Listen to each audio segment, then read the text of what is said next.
ces gens que je connais, qui sont le président de la Ligue tchadienne des droits de l'homme, la Convention tchadienne pour la défense des droits de l'homme, un jour m'ont appelé, m'ont dit mais on ne comprend pas trop parce que l'ambassadeur de France, M. Kochri, nous convoque quasiment à l'ambassade et nous dit qu'il ne faut pas manifester. Donc, c'est quand même une ingérence assez flagrante dans les affaires intérieures tchadiennes. D'ailleurs, dans les manifestations, il y a eu des pancartes qui ont été brandies contre l'ingérence de ce Bertrand Kochri qui finalement se prenait pour s'ingérer dans les affaires tchadiennes.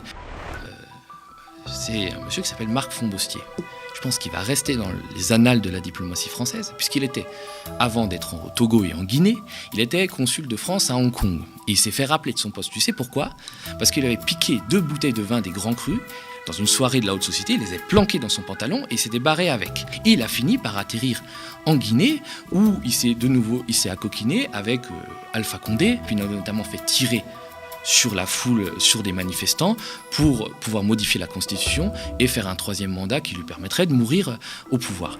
C'est vrai que la diplomatie des droits de l'homme a complètement disparu, la diplomatie culturelle, elle n'intéresse plus grand monde. Donc il reste nos intérêts économiques, c'est-à-dire on transforme nos ambassadeurs en super VRP de grands groupes français. Finalement, on a l'impression qu'ils servent plus les groupes français, les grands groupes français, que la France. Nous allons maintenant passer à la deuxième partie de notre matinale. Je reçois sur ce plateau mon collègue et camarade Thomas Dietrich.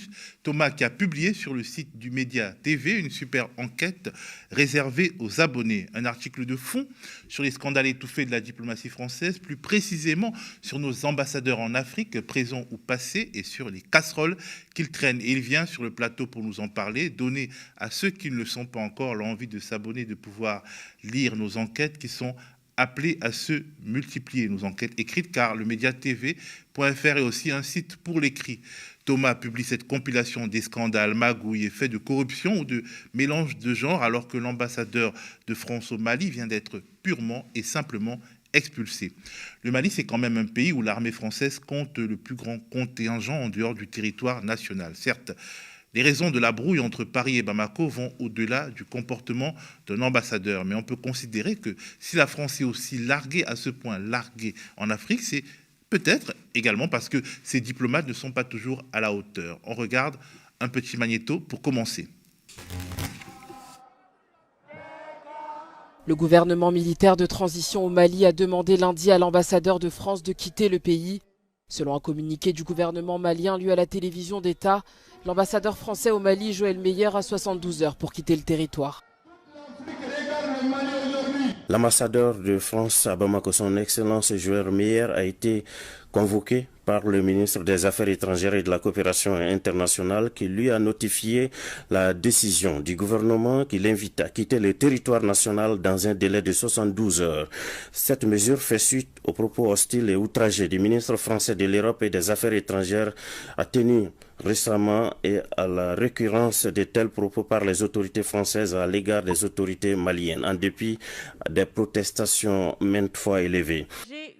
Le gouvernement français n'a pas immédiatement réagi à cette expulsion qui intervient en temps de crise diplomatique entre le Mali et la France, seulement quelques jours après que les autorités maliennes ont demandé aux soldats danois de quitter le Mali. Aujourd'hui, la décision qui est prise ne mérite pas un commentaire qui consiste à dire « on prend note ». Comme le fait le ministre des Affaires étrangères. Je pense qu'il faut immédiatement renvoyer évidemment l'ambassadeur du Mali, qui devrait déjà au moment où on se parle être dans l'avion. Je pense qu'il faut bloquer l'intégralité des avoirs des dirigeants maliens en France, qu'il faut d'ailleurs bloquer l'aide au développement à destination du Mali, et accessoirement qu'il faut bloquer l'intégralité des transferts de fonds financiers, y compris individuels, qui partent de France vers le Mali et qui représentent 12% du PIB du Mali. Je n'accepterai pas que la France soit humiliée comme elle l'est par le gouvernement malien, et je ne supporterai pas que notre armée soit humiliée comme elle l'est par le gouvernement malien. Rester sur place, bien sûr que non. Salut Thomas. Salut Théophile. Ça va ? Ça va très bien et toi ? Ça va.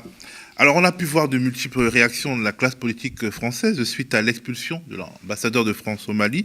Est-ce que la rupture est vraiment consommée entre Paris et Bamako ? Est-ce qu'on a atteint un point de non-retour ? Alors, c'est vrai qu'il y a eu des réactions, surtout d'ailleurs très à droite de l'échiquier. On a eu Éric Zemmour et puis Marine Le Pen. Alors, il y a eu Valérie Pécresse aussi.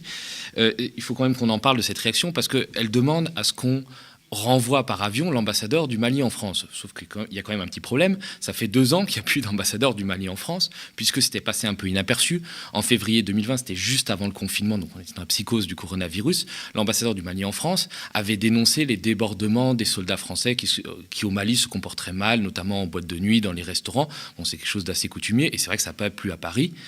Le Mali, qui à l'époque était en bons termes avec la France, avait rappelé son ambassadeur, mais c'était une expulsion déguisée. Donc Marine Le Pen devrait potasser un peu ses dossiers. Elle devrait travailler ses dossiers. Elle devrait pas travailler ses dossiers. Mais au-delà de cette bourde, il y a quand même quelque chose de plus grave. C'est-à-dire, dans ses déclarations, elle dit « on a perdu des enfants au Mali ». C'est-à-dire, effectivement, il y a eu 58 soldats français qui sont morts dans l'opération Barkhane de lutte contre le terrorisme au Sahel. Et il faut s'incliner devant ces victimes, comme il faut s'incliner devant les milliers de victimes africaines, civiles ou militaires, qui ont été victimes des fous de Dieu, des djihadistes. Mais utiliser la mort de soldats pour une petite tambouille politicienne, pour alimenter un fonds de commerce xénophobe. Parce que derrière, ce qu'elle est en train de réclamer, c'est de dire « Ah, il faut supprimer les transferts de migrants maliens qui vivent en France vers leur pays d'origine. » Ça devient une obsession, de la classe politique française. Ça devient une obsession, alors que les migrants maliens ont parfois la double nationalité, qui payent des impôts, qui contribuent à la sécurité sociale, et Marine Le Pen, comme d'autres,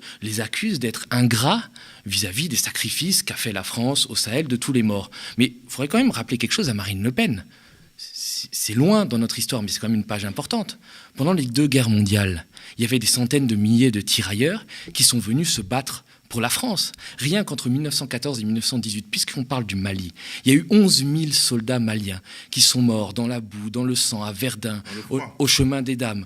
En 1939-1945, c'était des milliers, on disait tirailleurs sénégalais, mais c'était un terme générique. Il y avait des Camerounais, des Tchadiens, des Maliens, il y avait aussi des gens d'Afrique du Nord, des milliers de soldats qui ont répondu à l'appel du général de Gaulle, qui ont débarqué en Provence, qui se sont battus pour libérer la France du joug nazi. Et qu'est-ce que faisaient les amis de Madame Le Pen pendant ce temps-là? Ils étaient à Vichy, en train de pactiser avec l'occupant et se féliciter d'avoir mis des Juifs dans les trains pour les envoyer vers les camps de la mort. D'ailleurs, on se souvient que le Front National a quand même été cofondé par Pierre Bousquet, qui était un membre de la Waffen-SS et pendant la Seconde Guerre mondiale, qui se baladait en uniforme allemand.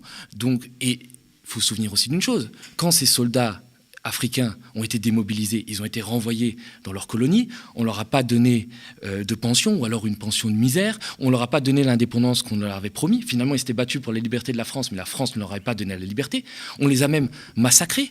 Quand ils réclamaient leur paye, on se souvient du massacre de Tiarol au Sénégal, où des gendarmes français ont fait feu sur des tirailleurs africains qui réclamaient leur paye. Donc Marine Le Pen, je pense, devrait se taire, parce qu'à la fois, par cette petite tambouille xénophobe, elle salit la mémoire des soldats français tombés au Sahel, et elle salit le peuple malien.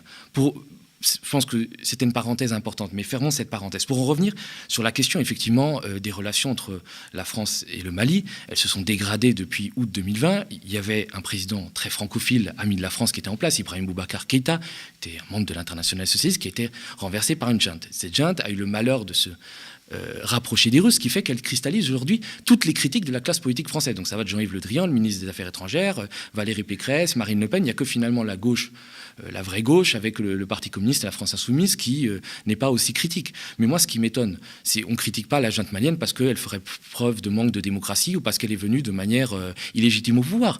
On n'a jamais hésité en France à composer avec des dictateurs. Moi, j'entends jamais, par exemple, Marine Le Pen ou Jean-Yves Le Drian critiquer le putsch qui s'est passé l'année dernière au Tchad, où le général Déby a remplacé le maréchal Déby en violation de la constitution tchadienne, mais là on n'a rien dit parce que, évidemment, c'est nos copains. C'est nos copains, et il faut se souvenir qu'en 2017, Marine Le Pen était allée au Tchad dans un voyage un peu étrange, elle était allée jusqu'au village natal du président tchadien Idriss Déby. Pour quel motif, je ne sais pas trop, mais c'est vrai qu'il y a quand même ce 2 poids 2 mesures qui fait que les critiques de la France vis-à-vis de la junte au Mali sont complètement inaudibles. C'est vrai que la France monte le ton, le gouvernement français monte le ton, essaye de ramener le Mali finalement dans la chasse gardée France-africaine. Ils ont inspiré un train de sanctions très dur, pas seulement contre la junte malienne, mais contre la population malienne. Un embargo, une fermeture des frontières, des avoirs gelés qui font qu'on ne va plus pouvoir payer les fonctionnaires. Donc c'est la population qui va en pâtir. Évidemment, il y a eu des noms d'oiseaux qui ont volé de part et d'autre. Et ça a fini, un peu l'acmé, ça a été le renvoi, l'expulsion de l'ambassadeur français Joël Meyer, qui a été expulsé par le pouvoir malien. Et c'est ça qui m'a donné un peu l'idée de faire un papier plus large sur finalement le naufrage de notre diplomatie française, le naufrage de nos ambassadeurs qui n'ont pas pu finalement sauver l'image de la France en Afrique et qui l'ont même ternie. Alors, à t'entendre, on a l'impression que les ambassadeurs de France en Afrique sont aussi quelque part comptables du naufrage de la politique africaine de la France. Ce sont ceux qui sont aux premières loges en Afrique, après tout, et qui auraient dû peut-être alerter sur les modifications, les mutations profondes qui sont à l'œuvre, et une forme de détestation de l'État français qui a grandi.